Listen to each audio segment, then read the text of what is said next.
नमस्कार, माझे नाव शालिनी. मी इयत्ता 6वी मध्ये शिकत आहे. माझ्या शाळेचे नाव माध्यमिक विद्यालय थेरगाव.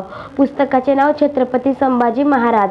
लेखकाचे नाव गोविंद सखाराम सरदेसाई. तर मी आज एक अशा महान व्यक्तीबद्दल सांगणार आहे ज्यांचा इतिहास वाचताना अंगावर काटा येतो, ज्यांचा इतिहास वाचताना प्रत्येकाच्या डोळ्यासमोर साक्षात एक आकाशापेक्षा भली मोठी प्रतिमा उभी राहते. छत्रपती संभाजीराजे यांचा जन्म 14 मे 1657 रोजी किल्ले पुरंदर इथे झाला. वयाच्या 14 वर्षी बुद्धभूषक राजनीती, संस्कृत ग्रंथ लिहिला. घोडेस्वारी, तलवारबाजी, तीरंदाजी, कुस्ती अशा अनेक शस्त्रविद्येचे क्षण त्यांनी घेतले.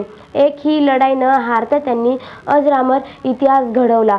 झालेले अत्याचार पाहून भीमा, इंद्रायणी, गंभीर यांचा ज्यांचे गुणगान गाताना शब्द देखील कमी पडतील असे महान धर्मवीर छत्रपती संभाजी महाराजांना माझा मानाचा मुजरा. धन्यवाद.